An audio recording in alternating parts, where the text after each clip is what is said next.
البدع والأهواء، أهل البدع العقائدية وأهل البدع السياسية. نقول بيننا وبينكم السلف، بيننا وبينكم الكتب، كان فيقول البدع بيننا وبينكم. Bismillahirrahmanirrahim. Alhamdulillahi hamdan katsiran tayyiban mubarakan fih kama yuhibbu rabbuna wa yardah. Asyhadu an la ilaha illallah wahdahu la syarikalah wa asyhadu anna Muhammadan 'abduhu wa rasuluh sallallahu alaihi wa ala alihi wa sallama tasliman mazida. Amma ba'd. Ikhwani fillahi hafizakumullahu jami'an wa ra'akum. Naam, kemarin pelajaran yang terakhir kita telah menjanjikan akan menyebutkan daripada makna la ilaha illallah dan juga menyebutkan tentang dua rukun yang harus kita ketahui serta syarat-syarat daripada la ilaha illallah.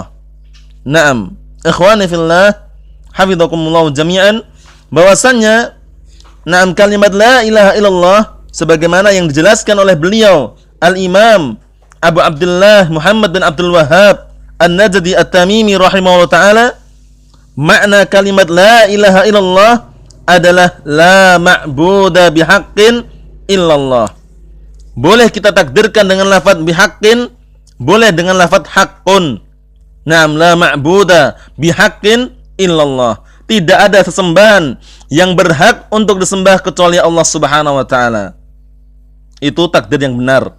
Jangan sampai kita tertipu dengan takdir yang diberikan oleh sebagian orang atau sebagian manusia yang mereka mengatakan takdirnya adalah la ma'buda mawjudun illallah dengan menakdirkan lafaz mawjudun. Itu keliru. Kenapa keliru? Karena kalau seandainya kita menakdirkan la ma'buda mawjudun illallah, berarti artinya apa? Artinya adalah tidak ada sesuatu yang sembah kecuali itu adalah Allah. Tidak ada yang sembah yang ada, atau tidak ada sesembahan yang ada kecuali Allah. Jadi tiada Tuhan selain Allah, itu keliru. Ya, tiada sesembahan kecuali Allah, itu keliru. Kenapa? Karena maknanya berarti semua sesembahan, semua yang disembah itu adalah Allah. Karena makna dari ucapan la ma'buda illallah, tidak ada sembahan kecuali Allah, berarti semua yang disembah adalah Allah. Itu keliru. Tapi apa yang benar? Bagaimana yang benar? Yang benar adalah la ma'buda bihaqqin illallah, ditakdirkan dengan lafaz bihaqqin atau dengan lafaz haqqun. Tidak ada sesembahan yang berhak untuk disembah kecuali Allah Subhanahu wa taala. Dalilnya mana? Dalilnya disebutkan dalam Al-Qur'an dalam dua tempat, di dalam surat Al-Hajj, kemudian dalam surat Luqman. Nah, dalil berkaitan masalah makna la ilaha illallah disebutkan pada dua tempat di dalam Al-Qur'an. Nah, cuman bedanya sedikit sekali. Di dalam surat Luqman, tidak ada tambahan huwa. Di dalam firman Allah Ta'ala, wa anna ma yad'una min dunihi al-batil. Adapun dalam surat Al-Hajj ada lafadznya huwa, wa anna ma yad'una min dunihi huwal batil. Dua-duanya bimakna wahid, maknanya satu, tidak masalah. Dalil bahwasannya makna la ilaha illallah adalah la ma'buda bihaqqin illallah, tidak ada sembahan yang berhak untuk sembah kecuali Allah Subhanahu wa taala, adalah firman Allah Ta'ala, dzalika bi annallaha huwal haqq wa anna ma yad'una min dunihi huwal batil wa annallaha huwal aliyyul kabir. Ini dalam surat apa? Di dalam surat Luqman. Kemudian dalam surat Al-Hajj, dzalika bi annallaha huwal haqq wa anna ma yad'una min dunihi huwal batil wa annallaha huwal aliyyul kabir. Wa annallaha huwal aliyyul kabir. Naam, ikhwani fillahi hafizakumullah jami'an. Di dalam ayat yang mulia ini Allah Subhanahu wa taala menjelaskan dzalika, yang demikian itu, bi annallaha, dikarenakan Allah Subhanahu wa taala dialah zat yang hak, huwal haq, dialah yang hak, yang benar, wa anna ma yad'una min dunihi wal batil, dan adapun sesembahan-sesembahan yang mereka seru selain Allah Subhanahu wa taala adalah batil. Wa annallaha huwal aliyyul kabir, dan bahwasannya Allah Subhanahu wa taala itu adalah zat yang maha tinggi dan maha besar. Jadi ini penafsirannya benar ya. Makna daripada kalimat la ilaha illallah ay la ma'buda bihaqqin illallah. Tidak ada sesembahan yang berhak untuk disembah kecuali Allah Subhanahu wa taala. Kalau seandainya ada yang bertanya, bagaimana sekarang sebagian manusia menyembah batu, menyembah bulan, menyembah bintang, menyembah daratan, lautan dan semisalnya, contohnya kita katakan walaupun mereka menyembah, mereka menjadikan sesembahan kecuali Allah Subhanahu wa taala, tapi itu ada sesembahan yang batil. Sesembahan yang batil yang tidak layak untuk disembah. Bahkan sesembahan mereka tidak mampu untuk memberikan pertolongan atau bahkan tidak mampu menolong diri mereka sendiri. Bagaimana dijadikan sesembahan? Allah Subhanahu wa taala lah yang berhak untuk disembah, karena Allah taala yang bisa menghidupkan, mematikan, kemudian memberi rezeki, mengatur alam semesta. Menghilangkan malapetaka, kemudian mendatangkan rezeki, mendatangkan manfaat. Adapun mereka, sesembahan, sekutu-sekutu yang mereka jadikan tandingan untuk Allah Subhanahu wa taala, mereka tidak mampu menyelamatkan diri mereka sendiri. Mereka tidak mampu untuk memberikan manfaat kepada penyembahnya, tidak mampu untuk memberikan madarah kepada penyembahnya. Bagaimana mampu? Bentuknya ada benda mati, contohnya batu, kemudian juga patung dan semisalnya. Dari mana dia mampu? Bahkan mereka sendiri, yaitu sesembahan yang mereka jadikan untuk tandingan untuk Allah Subhanahu wa taala, tidak bisa bicara. La yantiqun, tidak bisa bicara. Allah Subhanahu wa taala zat yang maha satu, maha tunggal, tidak ada duanya. Sehingga jangan sampai kita memaknakan kalimat la ilaha illallah dengan makna yang keliru, yang mungkin sering kita dengar dan ini telah tersebar di kalangan mujtama', kalangan masyarakat, yaitu makna daripada la ilaha illallah adalah la ma'buda illallah, tiada Tuhan selain Allah. Ini keliru. Ini keliru. Yang benar bagaimana? Tiada sesembahan yang berhak untuk disembah kecuali Allah Subhanahu wa taala. Berarti maknanya, kalau seandainya dijumpai sesembahan selain Allah, itu mereka tidak layak, tidak berhak untuk disembah. Itu maknanya. Ikhwani fillahi hafizakumullah jami'an. Kemudian di dalam ucapan la ma'buda bihaqqin illallah, atau dalam kalimat la ilaha illallah, ada dua rukun yang sangat inti. Dan itu harus kita hafal. Dua rukun itu, yaitu rukun apa? Rukun la ilaha illallah ada dua. Lahu ruknan, memiliki walaha ruknan. Kalimat la ilaha illallah memiliki dua rukun, yaitu an-nafyu wal isbat. Pertama ada an-nafyu, yang kedua adalah al-isbat. Apa itu nafi? Maknanya an-nafyu adalah sebagaimana yang dijelaskan oleh Syekhul Islam Abu Abdullah Muhammad bin Abdul Wahhab dalam matanya itu. Beliau menyebutkan bahwasannya wa ma'na la ilaha illallah wa ma'naha la ma'buda bihaqqin illallah. Kemudian beliau melanjutkan la ilaha nafiyan jami'a ma yu'bad min dunillah. Ini makna nafi. Bahwasanya kalimat la ilaha illallah itu adalah nafi. Maknanya apa? Nafiyan jami'a ma yu'badu min dunillah. Menafikan, meniadakan seluruh apa-apa yang disembah dari selain Allah Subhanahu wa taala. Jadi meniadakan, menghilangkan seluruh sesembahan selain Allah Subhanahu wa taala. Itu adalah rukun yang pertama. Rukun yang kedua, illallah. Dalam kalimat illallah ini adalah namanya rukun isbat. Apa itu isbat? Musbital ibadata lillahi wahdah, yaitu menetapkan bahwasanya seluruh peribadahan hanya untuk Allah Subhanahu wa taala semata. La syarika lahu fi ibadatih, dan tidak ada sekutu bagi Allah taala di dalam beribadah kepadanya. Disebutkan Syekhul Islam Ibnu Taimiyah Abul Abbas Ahmad bin Abdul Halim rahimahullah taala, kata beliau, Rasul Islam syahadatu an la ilaha illallah. Jadi kepala atau inti daripada Islam itu adalah persaksian la ilaha illallah, yang mana persaksian tersebut, kata beliau, wahya mutadamminatun ibadatillahi wahdah. Wahya mutadamminatun ibadatillahi wahdah, yang mana kalimat persaksian la ilaha illallah terkandung di dalamnya mengibadahi Allah Subhanahu wa taala semata, wa tarka ibadati ma siwah, dan meninggalkan peribadahan selain Allah Subhanahu wa taala, sebagaimana disebutkan oleh Syekhul Islam dalam kitab beliau At-Tuhfah Al-Iraqiyah. Ikhwani fillahi hafizakumullah jami'an. Jadi ketika kita bersaksi bahwasanya tidak ada sesembahan yang berhak untuk sembah kecuali Allah Subhanahu wa taala, kita harus apa? harus memurnikan ibadah kita kepada Allah Subhanahu wa taala dan harus meninggalkan peribadahan-peribadahan selain Allah Subhanahu wa taala. Sehingga di dalam kalimat la ilaha illallah ada dua rukun. La ilaha an-nafi, illallah isbat. Dua rukun itu kita hafal, yaitu an-nafyu wal isbat. Kemudian apakah di sana ada syarat-syarat untuk kalimat la ilaha illallah? Nah, kalimat yang sangat mulia ini tentunya ada. Para ulama menyebutkan syarat-syaratnya. Nah, ada 8 syarat terkumpul dalam sebuah pantun, sebuah puisi, yaitu terkumpul dalam kalimat ilmun yaqinun wa ikhlasun wa sidquka ma'a mahabbatin wa qiyadin wal qabuli laha wa zida thaminuha al kufranu minka bima siwal ilahi minal asya'i qad ulliha. Ilmun yaqinun wa ikhlasun wa sidquka ma'a mahabbatin wa qiyadin wal qabuli laha wa zida thaminuha al kufranu minka bima siwal ilahi minal asya'i qad ulliha. Naam, di dalam pantun yang sangat mulia ini kita bisa uraikan atau bisa kita ambil 8 syarat. Pertama adalah ilmun. Seseorang ketika mengucapkan la ilaha illallah, naam, syaratnya harus mengilmui maknanya juga. Mengilmui maknanya. Kemudian apa? Yakinun. Setelah ilmu yang pertama, kedua yakinun.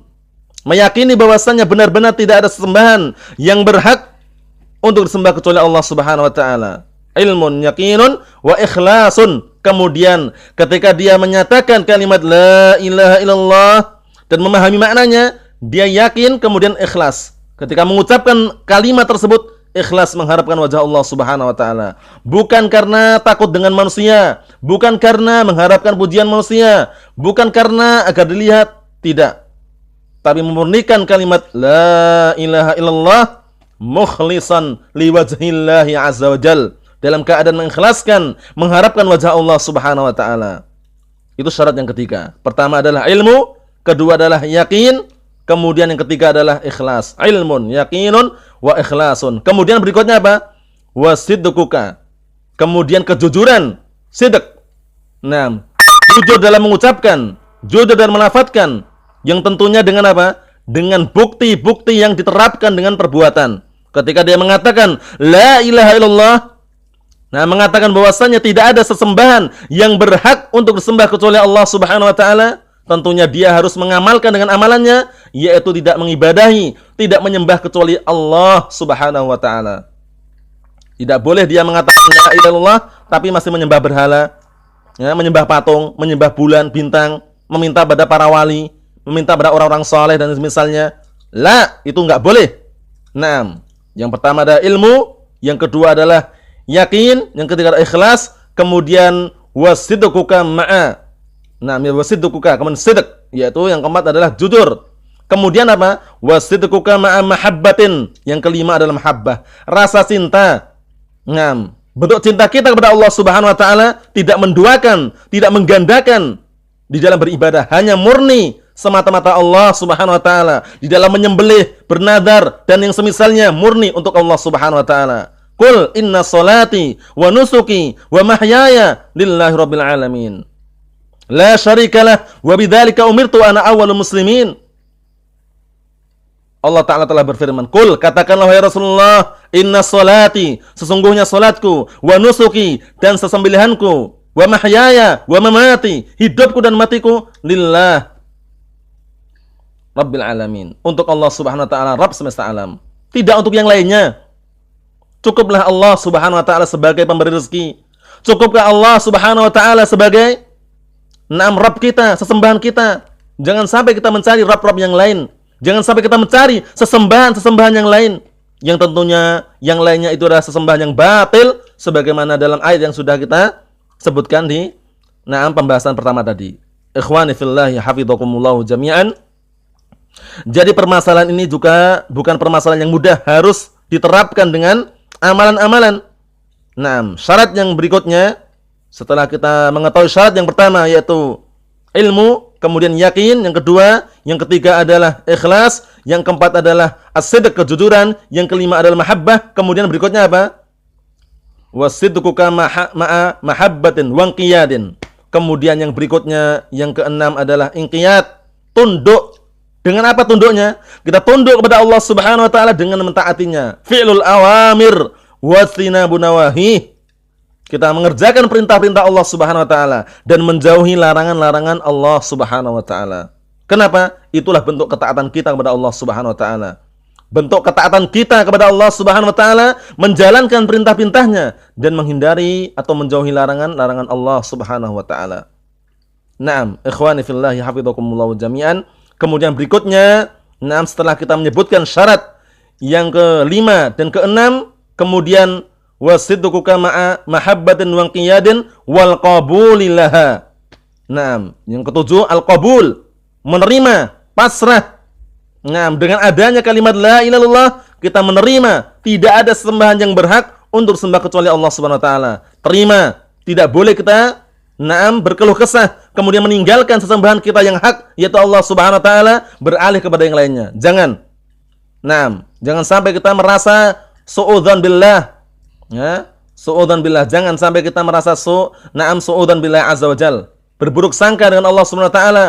Tapi usahakan dan semaksimal mungkin hati kita husnudzan billah azza wajal. Husnudzan billah azza wajal. Berbaik sangka dengan Allah Subhanahu wa taala. Ikhwani fillah hafizakumullah jami'an. Kemudian syarat yang terakhir yaitu yang kedelapan, wazida thaminuha al-kufranu minka bima siwal ilahi min asya'i qad ulliha. Maknanya apa? Yang kedelapan adalah al-kufru bit-taghut. Kita harus menghindari setelah kita meyakini, setelah kita mengilmui, kemudian meyakini, kemudian juga ikhlas dalam mengucapkannya, kemudian diiringi dengan kejujuran dan rasa cinta dan tunduk, kemudian penerimaan. Kemudian yang terakhir adalah apa? Kita harus al-kufru bit-taghut, mengkufuri, menghilangkan atau menghindari at-taghut, kullu ma ubida min dunillah. Setiap segala sesuatu yang disembah selain Allah Subhanahu wa taala kita hindari, kita hilangkan, karena itu bentuk kesempurnaan daripada kalimat la ilaha illallah. Sebagaimana Allah taala berfirman di dalam Al-Qur'anul Karim, "Wa man yakfur bit-taghut wa yu'min billah faqad istamsaka bil urwatil wuthqa." Wa man yakfur bit-taghut, dan barang siapa yang kufur dengan taghut, meninggalkan at-taghut, meninggalkan semua sesembahan selain Allah Subhanahu wa taala, wa yu'min billah, dan beriman kepada Allah taala, faqad istamsaka bil urwatil wuthqa. Sungguh dia telah berpegang teguh dengan tali Allah taala yang sangat kuat, yaitu kalimat la ilaha illallah. Kalimat apa? Kalimat la ilaha illallah. Naam. Itu ikhwani fillah hafizakumullah jami'an.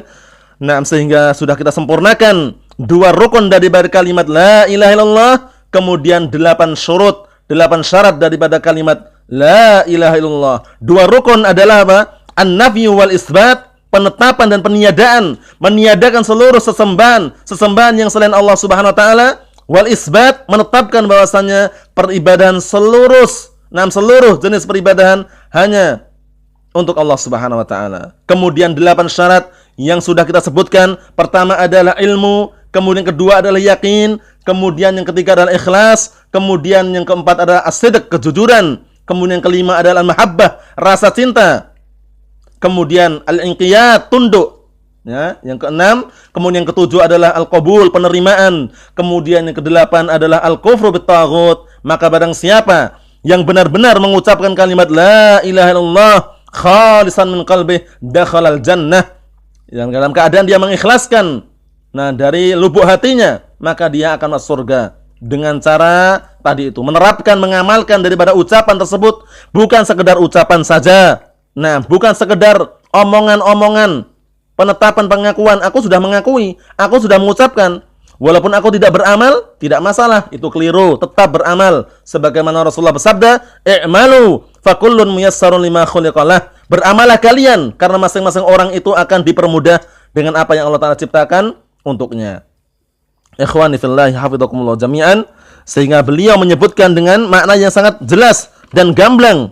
Beliau menyebutkan, Al-Imam Al-Mujaddid Abu Abdullah Muhammad bin Abdul Wahhab menyebutkan dengan makna yang sangat gamblang, serta menyebutkan dua rukun. Kata beliau, la ilaha nafiyan jami'a ma'ubad min dunillah. Kata beliau dalam matan itu, illallahu musbital ibadatillahi wahdah la syarikalah fi ibadatih kama annahu la syarika lahu fi mulkih, sebagaimana Allah taala tidak ada sekutu baginya dalam kekuasaannya. Allah Subhanahu wa taala penguasa mutlak di dunia ini serta di akhirat nanti. Bahkan semuanya Allah taala yang menguasainya. Naam. Ikhwani fillahi hafizakumullah jami'an, sehingga sudah kita selesaikan pembahasan berkaitan masalah kalimat la ilaha illallah serta rukunnya, dan sekaligus kita sebutkan syarat-syaratnya. Insyaallah taala kita masuk ke besok berkaitan masalah penafsiran atau penjelasan yang disebutkan di dalam Al-Qur'an, yang mana penjelasan tersebut tidak terlepas daripada dua rukun, yaitu an-nafy wal isbat, yang mana dua rukun itu sangat penting sekali karena tidak akan sempurna tali yang kuat yaitu kalimat la ilaha illallah kecuali terpenuhi dua rukun itu, yaitu apa? An-nafy wal isbat. Sehingga Allah taala berfirman dalam ayat yang kita sebutkan tadi, wa may yakfur bit-taghut wa yu'min billah faqad istamsaka bil urwatil wuthqa. Dan barang siapa yang kufur dengan taghut dan beriman kepada Allah taala, yaitu mengikhlaskan, mengibadahi, mentauhidkan Allah taala, faqad istamsaka bil urwatil wuthqa, sungguh dia telah berpegang kuat dengan tali yang kuat. Sungguh berpegang teguh dengan tali yang kuat, yaitu kalimat la ilaha illallah. Ikhwani fillahi hafizakumullah jami'an. Cukup sekian dulu yang Anda sampaikan. Semoga bermanfaat bagi diri Anda pribadi dan kita semuanya. Biidznillah azza wa jal. Subhanakallahumma wa bihamdik asyhadu an la ilaha illa anta astaghfiruka wa atubu ilaik. Walhamdulillahi rabbil alamin.